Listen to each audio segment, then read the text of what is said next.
Hello everyone, welcome to সুচিস্মিতার English class. চলো আজ আমরা পড়বো the wild swans at Coole by William Butler Yeats. প্রথমত কবির সম্বন্ধে একটু জেনে রাখা ভালো। এই ইটস যে কবি আমাদের, ইনি ছিলেন আয়ারল্যান্ডের কবি। হি ওয়াজ অ্যান আইরিশ পোয়েট এবং ইনি সাহিত্যে নোবেল পুরস্কার পেয়েছিলেন প্রায় 1923 সালে, এবং 1897 সালে ইনি প্রথম কুল পার্ক ভিজিট করেছিলেন। আর এই কুল পার্কের ওনার ছিলেন লেডি গ্রেগরি। ওকে, এই কুল পার্কের মধ্যে একটা ছোট্ট লেক পাওয়া যায়, সেই লেকটার নাম কুল লেক, এবং ওই লেকে কবি 59 সোয়ান্স মানে 59টা বুনো রাজহাঁসকে ওখানে চড়তে দেখেছেন। এবং 19 বছর আগে তিনি 1897 সালে এই কুল পার্কে এসেছিলেন, এবং 19 বছর পরে যখন তিনি আসেন তখন দেখেন তিনি প্রায় অনেক কিছুই পরিবর্তন হয়ে গেছে। তো বেসিক্যালি আমাদের যে কবিতার থিমটা সেটা হতে চলেছে দুটো। ফার্স্ট হচ্ছে change, the universal principle of change, পরিবর্তনশীলতা, যে সময়ের সাথে সাথে সবকিছুই পরিবর্তন হয়ে যায়। এবং সেকেন্ড থিম হচ্ছে the poet's unrequited love for Maud Gonne. আচ্ছা, কে এই মডগান? মডগান হলেন একজন মহিলা যাকে আমাদের যে কবি তিনি ভীষণ ভালোবাসতেন, প্রায় 30 বছর ধরে ভালোবাসতেন। কিন্তু আনফর্চুনেটলি তার এই ভালোবাসাটা পরিপূর্ণতা পায়নি, কারণ তিনি খুব পরে গিয়ে জানতে পারেন যে মডগানের অলরেডি দুজন বাচ্চা রয়েছে। তো আহ, এই যে কবির যে আনফুলফিলড লাভটা, এটাকে কিন্তু তিনি এই কবিতার প্রত্যেকটা লাইনের মাধ্যমে বোঝানোর চেষ্টা করেছেন সিম্বলিক্যালি। এবং দেখো, এই যে রাজহাঁস, রাজহাঁসেদের বৈশিষ্ট্য কিন্তু সবসময় এরা পেয়ারে ঘুরে বেড়ায়, মানে কাপলে ঘুরে বেড়ায়। তো বেসিক্যালি সেরকম দিক থেকে দেখতে গেলে এই যে 59 স্টুডেন্টস এর কথা বলা হচ্ছে এখানে, তার মানে 58 ও 60 হওয়া উচিত। যদি আমরা ইভেন নাম্বারে ক্যালকুলেট করি তো সেটা 58 বা 60 হওয়া উচিত ছিল। তাহলে হোয়াই 59? কেন একটা মানে এরকম একটা অড নাম্বার কবি ব্যবহার করেছেন? কারণটা চলো কবিতার শেষে আমরা জানতে পারবো। তার আগে দেখে নাও, কবি আমাদের জন্মগ্রহণ করেছেন 13 জুন 1865 আয়ারল্যান্ডের ডাবলিন শহরে, এবং মারা যান 28 জানুয়ারি 1939 ফ্রান্সে। Okay, this poem written in 1916 and the poem published in 1917. এই কবিতাতে স্পেশালি এই কবিতাতে সালগুলো খুব ইম্পর্টেন্ট, এগুলো তোমাদের একটু মেমোরাইজ করতে হবে। The poet first visited Cool at 1897. He won the Nobel Prize for Literature in 1923 and he was one of the greatest poets of the 20th century. Okay, some of his greatest works, The Wanderings of Oisin, The Celtic Twilight and The Wild Swans of Cool. Central theme of the poem, the poet's unrequited love for Morgan and the principle of change, যেটা এক্ষুনি আমি তোমাদের বলেছিলাম। চলো এবার আমরা কবিতাটা শুরু করি। The trees are in their autumn beauty, the woodland paths are dry, under the October twilight the water mirrors a still sky. Upon the brimming water among the stones are 9 and 50 swans. এখানে আয়ারল্যান্ডে যে autumn মানে শরৎকাল, specially এখানে বলা হচ্ছে যেটা late autumn, মানে হেমন্তকালের যে শুরু সেই সময়টাকে এখানে বলা হচ্ছে। এই অটামের যে চারিদিকের সৌন্দর্যটা কিন্তু এই কবিতার মধ্যে ফুটিয়ে তোলা হয়েছে। কি বলা হয়েছে? এই সময় কি হয়েছে? দ্য উডল্যান্ড পাথস আর ড্রাই, জঙ্গলের যে রাস্তা ধরে কবি এসেছিলেন সেই জঙ্গলের রাস্তাগুলো শুকিয়ে যায়। কেন শুকিয়ে যায়? কারণ অটাম হচ্ছে সামার এবং উইন্টারের মধ্যবর্তী season. That means winter is coming. আর শীতকালে কি হয়? সবকিছু ঝরে পড়ে যায়, রুক্ষ শুষ্ক হয়ে যায়, তাই না?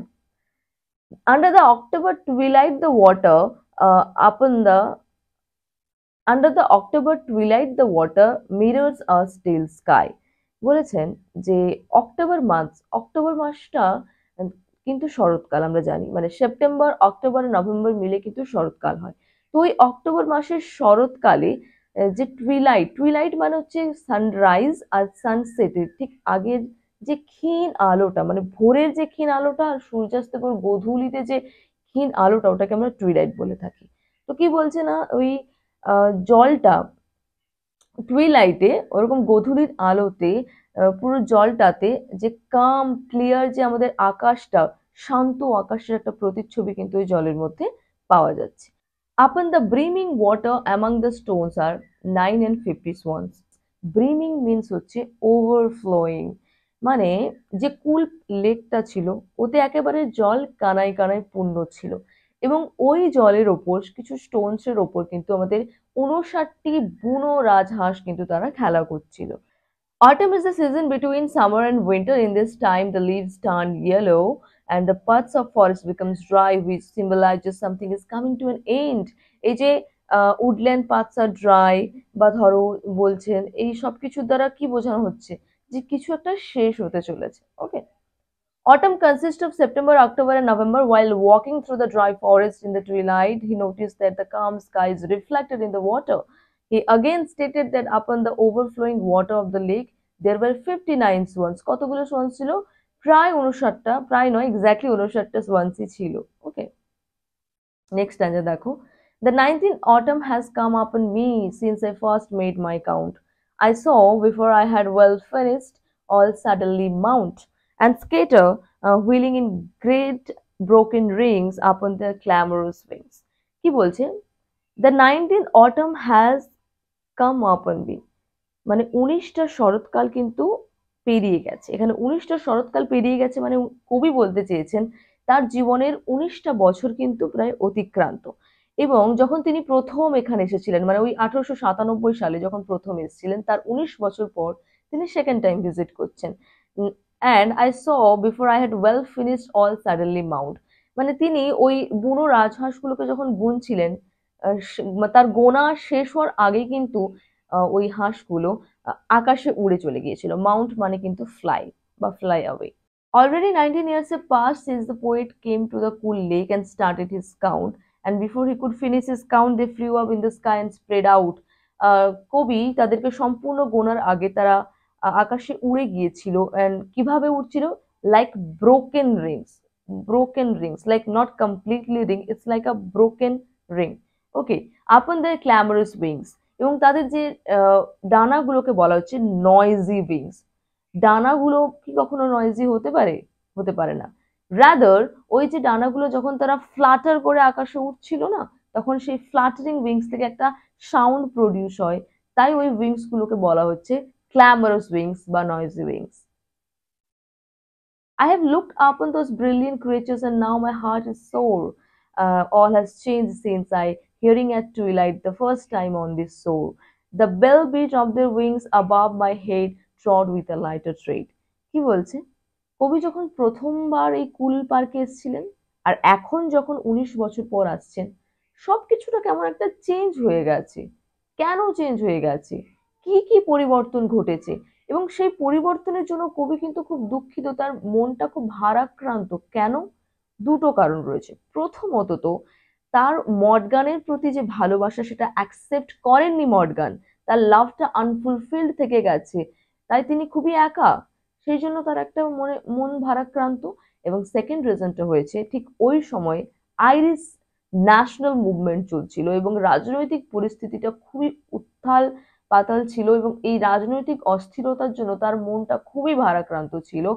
এবং এই যে র্যাপিড ইন্ডাস্ট্রিয়ালাইজেশন হচ্ছিল, আমাদের যে ভীষণভাবে নগরায়ন শিল্পায়ন হচ্ছিল সে সময়কার আয়ারল্যান্ডে, সেগুলো এক প্রকার প্রাকৃতিক সৌন্দর্যটাকে নষ্ট করে একটা কৃত্রিম পরিবেশ গড়ে তুলছিল। ওকে, তাই তার কবির মন তাই খুবই দুঃখিত। All has changed since I hearing at twilight first time on this shore. The bell beat of their wings above my head trod with a lighter tread. দেখো, although the poet lost all his 19 years back energy and youthful vigor, the swans are still beautiful and full of passion to enjoy every moment of life. কবি বদলে গিয়েছেন 19 বছর পরে, কিন্তু ওই বুনো রাজহাঁসগুলো কিন্তু বদলায়নি। তারা কিন্তু ঠিক 19 বছর আগে যে প্রাণোচ্ছলতা যে এনার্জি নিয়ে বসবাস করছিল এখনো সেই একই রকমই প্রাণোচ্ছল, জীবন্ত এবং এনার্জেটিক। এবং কবি অবাক হচ্ছেন যে কিভাবে সেটা সম্ভব। Trod with a lighter tread মানে the swans are happier in heart and lighter in spirit. Okay, মনের দিক থেকে খুব খুশি এবং আত্মার দিক থেকে খুব লাইট, মানে তাদের তাদের শোলটা একেবারে খুব light. Okay, unwearied still lover by lover they paddle in the cold. Unwearied means untired, মানে একেবারে ক্লান্ত না হয়ে তারা ওই কোল্ড ঠান্ডা শীতল জলে তারা কিন্তু প্যাডেল করে বেড়াচ্ছে। কিভাবে কম্প্যানিয়নেবল, মানে they paddle in pairs. Okay, তারা সবসময় lover by lover means they paddle in couple, as a couple, they fly as a couple, ঠিক আছে। The poet is soft seeing them untired because human youth and joy is temporary. মানবিক যে খুশি বা আনন্দটা সেটা কিন্তু খুবই টেম্পোরারি। এই কিছুদিন আগে তিনি মর্গানকে ভালোবাসতেন, তখন মনে মনে ভালোবাসতেন, তখন তো তিনি তার সত্যতাটা জানতেন না, তখন তিনি মনে মনে খুব খুশি ছিলেন এবং ইয়াংও ছিলেন। এখন প্রায় তিনি 50 এজে তো, ও তিনি তার বয়সও আর সেরম নেই, তার যৌবনও নেই, তার সেই এনার্জিও নেই ইয়াং এজের মতো। Their hearts have not grown old. Passion or conquest wander where they will attend upon them still. বলছে their hearts have not grown old. তাদের হৃদয়গুলো কিন্তু বুড়ো হয়ে যায়নি, মানে তাদের মধ্যে কোনো বার্ধক্য দেখা যায়নি। That means time makes no change in them, as if the changing of time, the passing of time remains keep them unaffected, ঠিক আছে, তাদেরকে একেবারে আনএফেক্টেড করে রেখেছে। They enjoy eternal to youth, তারা চির যৌবনকে উপভোগ করছে। প্যাশন আর conquest wander where they will attend upon them still. Passion and conquest বলতে এখানে একটা ডিজায়ারের কথা বলা হচ্ছে। কি ডিজায়ার? দেখো, শরৎকালের শেষের দিক বা শীতের শুরুর দিকটাতে কি হয়, পাখিগুলো অন্য একটা কোনো ল্যান্ডে মাইগ্রেট করে যায়, যেগুলোকে আমরা পরিযায়ী পাখি বলি মাঝে মাঝে। কেন করে যায়? তাদের হ্যাবিটেশনের জন্য, তাদের বংশ বিস্তারের জন্য, ঠিক আছে। তো এই যে তারা যে কোনো ল্যান্ডে, তাদের যে কোনো ল্যান্ডকে যে জয় করা তাদের মধ্যে ডিজায়ার, সেটাকে এখানে প্যাশন আর কনকুয়েস্ট বলা হচ্ছে। যে তারা যে কোনো ল্যান্ডেই থাকুক না কেন, সেইখানে তারা সেম এনার্জির সাথে বিরাজ করবে, সেম এনজয় দেবে সেখানকার মানুষজনদের, এবং তাদের মধ্যে সেই সেম ইউথফুল ভিগারটা থাকবে। They have strong passion and desire to find new lands for their habitation. Okay, next দেখো, but now they drift on the still water, mysterious and beautiful.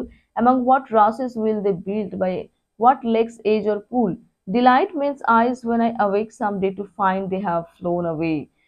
দেখো বলছে তারা এখন জলের মধ্যে সাঁতার কাটছে ঠিকই, এবং তাদের দেখতে খুবই মিস্টেরিয়াস এন্ড বিউটিফুল লাগছে, খুব সুন্দর লাগছে। কাকে দেখতে না ভালো লাগে? যদি কোনো বুনো রাজহাঁস, তো রাজহাঁস তো এমনিতেই দেখতে সুন্দর, এবং যখন তারা একসাথে পেয়ারে প্যাডেল করে, পেয়ারে উড়ে বেড়ায়, তাদেরকে দেখতে আরো সুন্দর এবং মিস্টেরিয়াস লাগে। Among what rushes will they build, এখানে কবি ইমাজিন করছেন, কি ইমাজিন করছেন? যে কোনো এক সকালে তিনি উঠে দেখবেন যে ওই পাখিগুলো ওখান থেকে মাইগ্রেট করে অন্য জায়গায় চলে গিয়েছে, এবং তিনি মনে মনে ভাবছেন ঠিক কোন ঝোপঝাড়ের মধ্যে তারা আবার তাদের বাসা বাঁধবে, কোন লেকের ধারে বা কোন পুলের কাছে দাঁড়িয়ে তারা আমার মতো বাকি অন্য লোকজনদের চোখকে আনন্দিত করবে।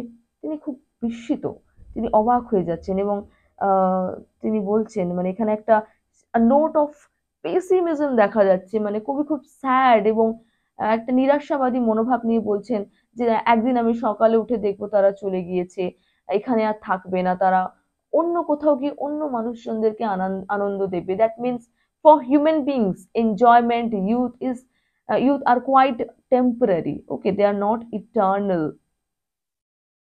The winter is coming, hence the swans will migrate to somewhere else, their eternal source of youth, love and inspiration. And men will watch those inspiring swans and enjoy eternal youth and passion.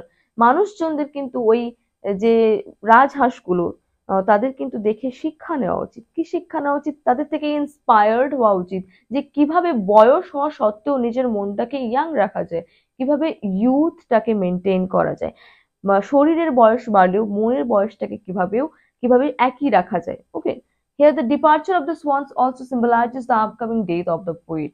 এখানে একটা symbolic ইমেজরি রয়েছে, যে ওই swans গুলো চলে যাওয়াটাকে কিসের সাথে তুলনা করা হচ্ছে?